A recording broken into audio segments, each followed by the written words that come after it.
Hello, everyone, and welcome once again to the Temple Institute Parsha class. My name is Gedalia Meyer, and I'm podcasting from Malu Dumim in Israel. Let's talk about land.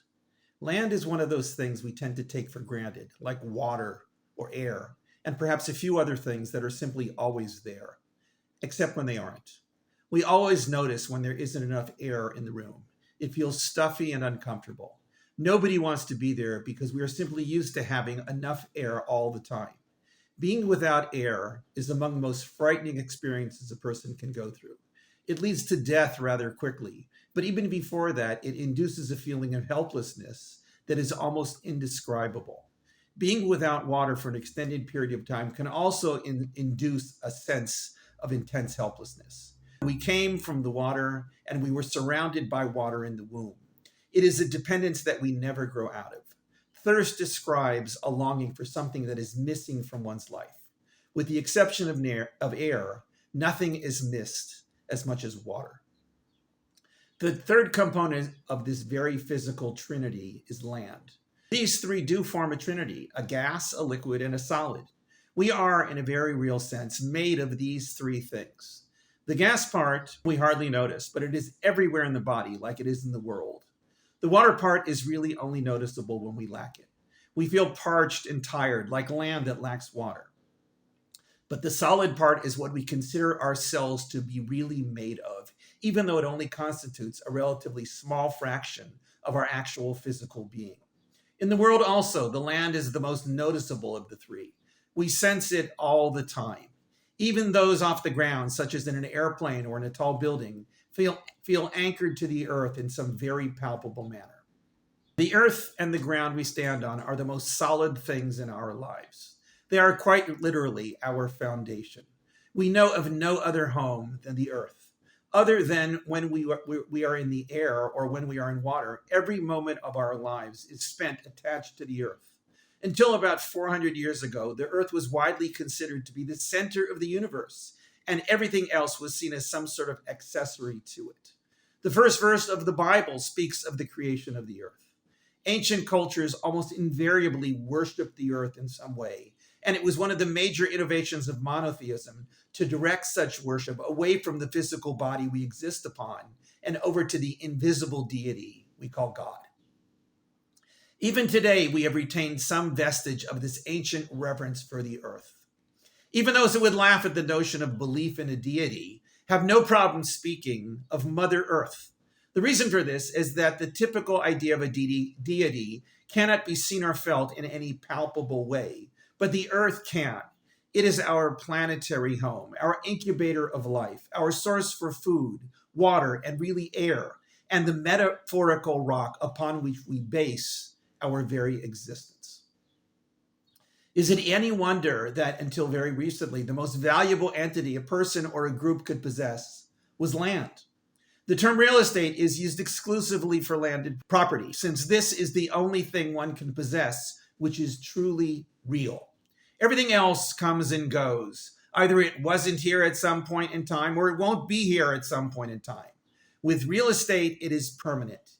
Even if the current owner is no longer the owner, the property is still there as long as the earth is there.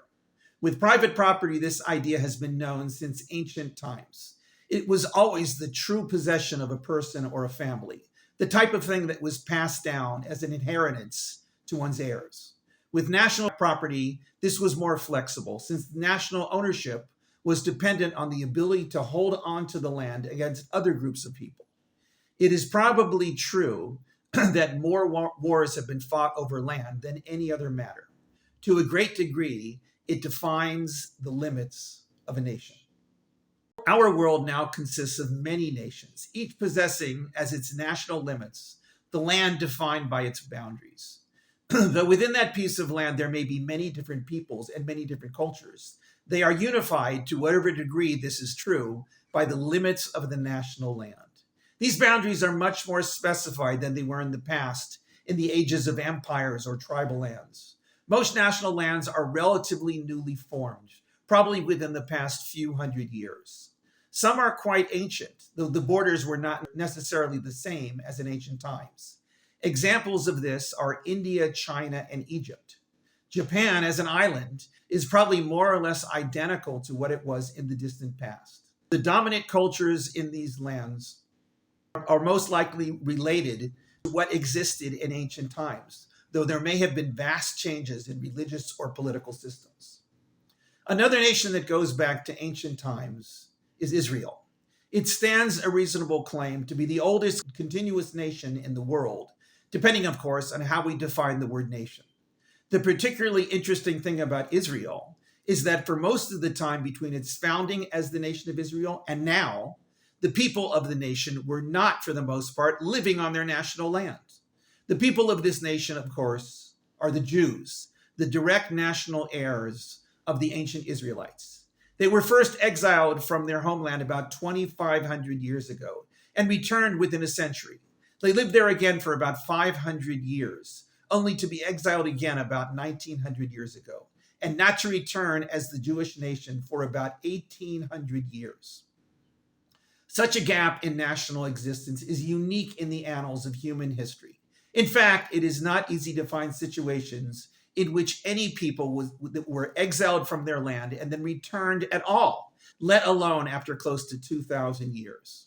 What accounts for this anomaly, which probably amounts to nothing less than a miracle on a national scale? It is traditionally assumed that the Jews and the Israelite nation have been bound together by three things: their God, their Torah, and their land. One can add other factors, but these three are on the lists of most of those who consider such matters. God is like the air, invisible and easy to take for granted, except when absent.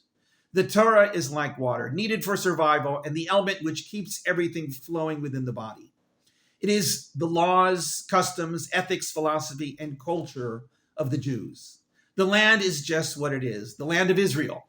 This land, remarkably enough, is almost the same as it was in biblical times. It is in the same place, has slightly different borders which overlap considerably with the ancient borders, and possesses many of the same unquantifiable qualities of its ancient relative.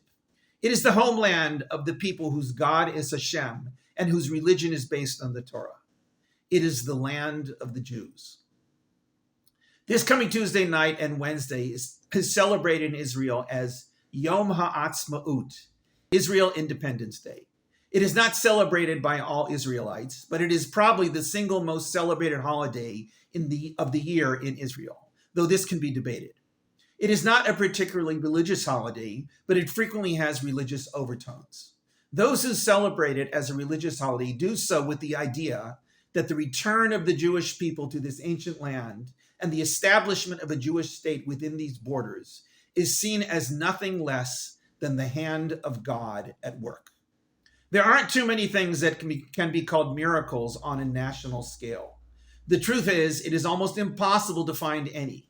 But if we were forced to select one, it is a good bet that many people would look upon this utterly unprecedented phenomenon with the Jews and the land of Israel as the best candidate. Adding to the basic borderline miraculous creation of the modern state of Israel, there is another apparent constant in the world that has accompanied it. This is the almost uncanny opposition to everything about Israel. Despite its success, or perhaps because of its success, it has been staunchly opposed since before it was founded. Some of this opposition was based on the long-standing and largely inexplicable phenomenon known as anti-Semitism. This strange animosity has found its way into almost every nation and culture the Jews have lived within. It is possibly rooted in the separateness of the Jews have always insisted upon maintaining. It can also be traced to the Jewish tendency to think differently than other cultures and to go against mainstream belief.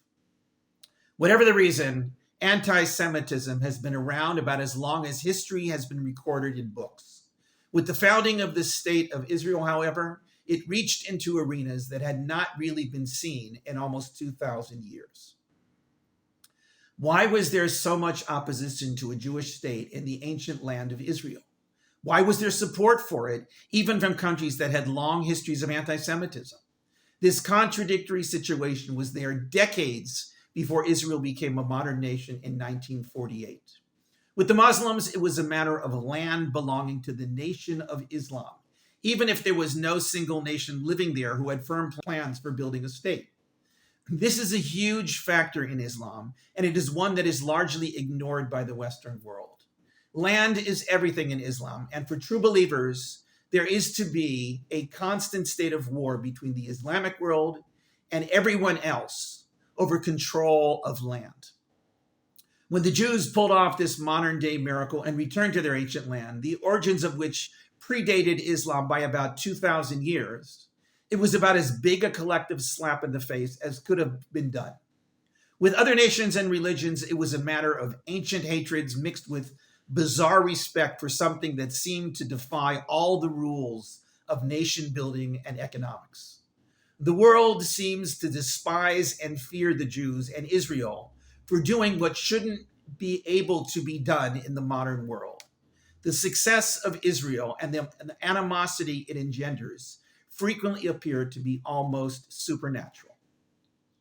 Yom HaAtzma'ut, Israel Independence Day, with or without religious connotations, is the celebration of the connection between the Jewish people and this land. It cannot really be explained on fully rational terms. Why this land, this relatively small piece of national real estate that had no resources to speak of and little potential for economic prosperity? Why this people who had just gone through what was probably the single worst collective tragedy in human history, the Holocaust? There are no answers to these questions, but to the Jews who live in Israel, they are really not questions to begin with. This is the way it is.